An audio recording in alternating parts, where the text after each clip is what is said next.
హరి ఓం. Hit TV ప్రేక్షకులకు శుభాభివందనములు. దేవి భాగవతంకి స్వాగతం, సుస్వాగతం.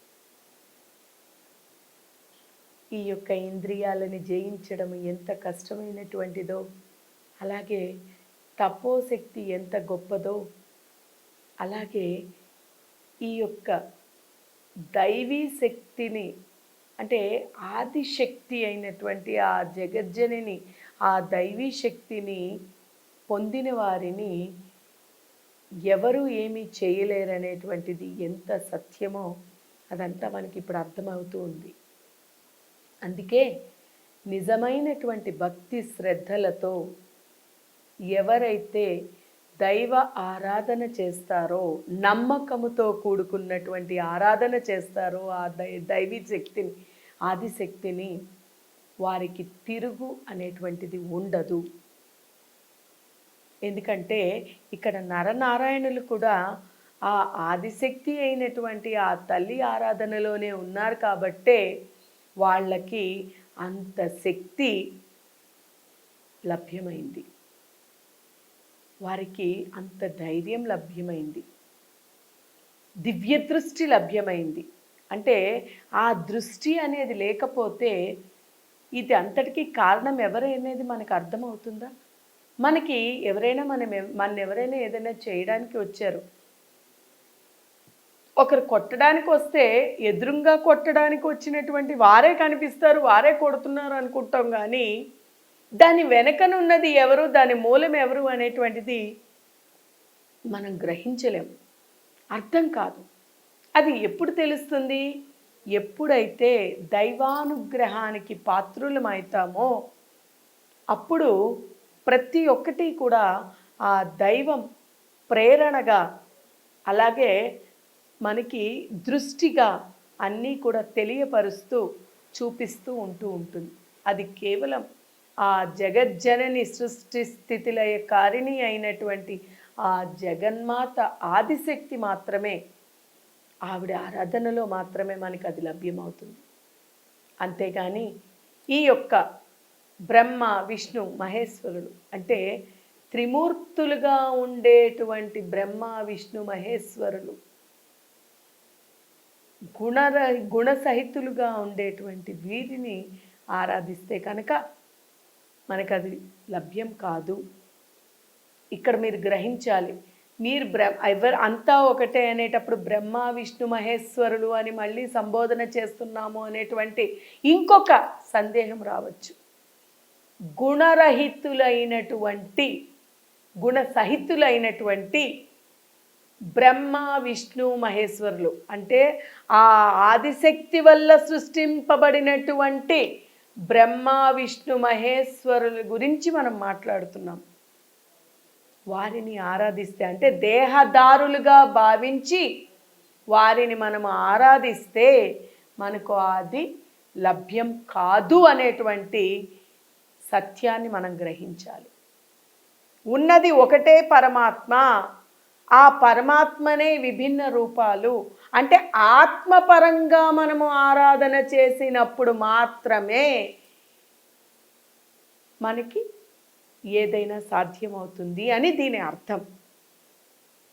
ఎప్పుడైతే వీరుని ఏ కోరిక కావాలో కోరుకోండి అని ఈ యొక్క అప్సరసలను అడిగారో ఇక వారి ఆనందానికి తిరుగులేదు. అబ్బా, మననే ఏ కోరిక కావాలో కోరుకోండి అని కోరారు. అందుకని మాకు ఈ యొక్క ఆనందకరమైనటువంటి ఈ సమయంలో మిమ్మల్ని అంటే మేమందరము కూడా మీకు దాసులం అయ్యాము.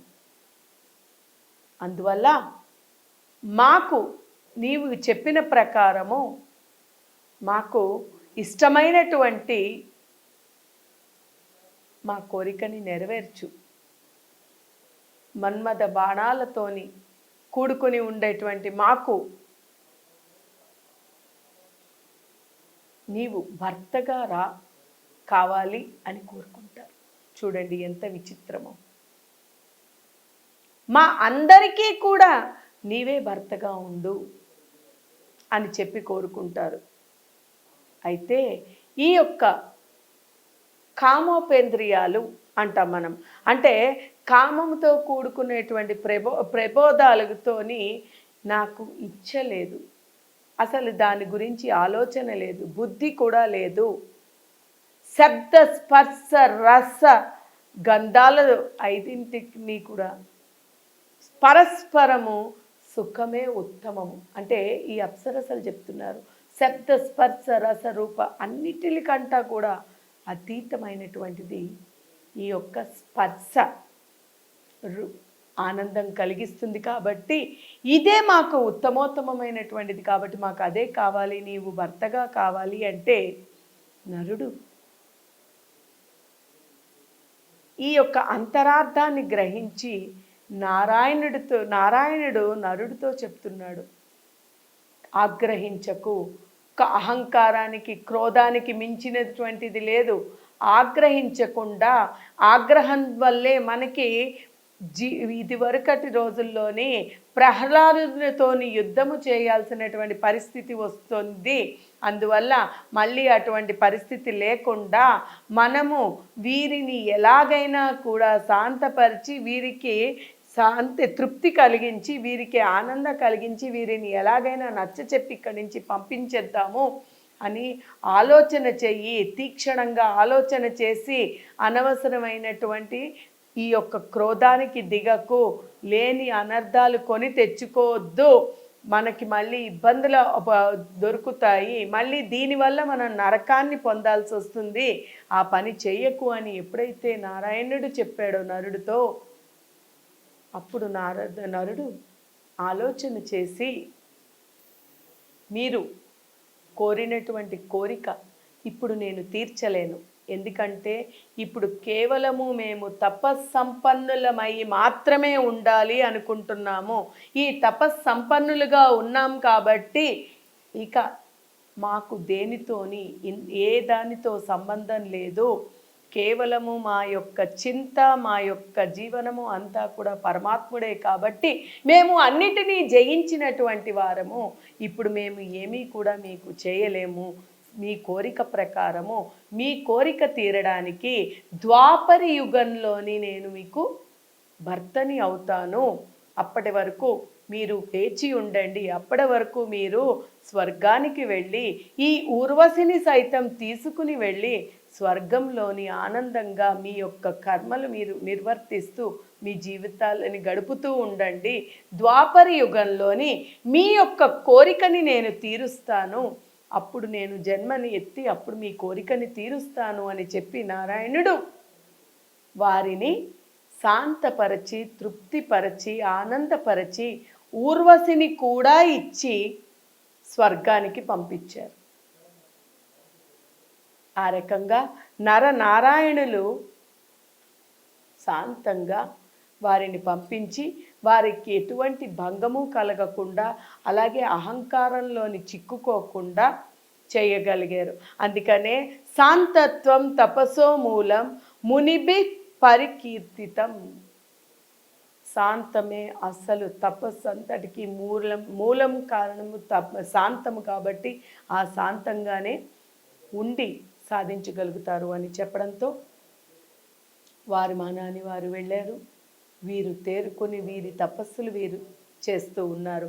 ఇది విన్నటువంటి ఈ కథ అంతటిని విన్నటువంటి ఈ జనమేజయుడు వ్యాసుల వారితోని, స్వామి నీవే నా సందేహాలు ఇంకా తీర్చాలి, ప్రహ్లాదుడితోని వారికి ఎందుకు యుద్ధం జరిగింది, అసలు ఈ అహంకారం ఏమిటి, ఈ అహంకారమే దేనికి, ఈ ప్రహ్లాదుడితో నరనారాయణులకి ఎక్కడో మూలని కూర్చుని తపస్సులు చేసేటువంటి వారికి ప్రహ్లాదుడితో యుద్ధం ఎందుకు జరిగింది, అసలు ఈ అహంకారం ఎందుకు సృష్టి బీజమైంది, దీనిని నాకు వివరంగా తెలియపరచండి అని జనమేజయుడు వ్యాసుల వారితో అడగడం జరిగింది.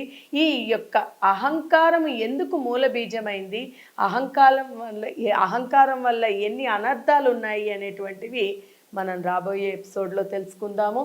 అంతవరకు హరి ఓం తత్సత్.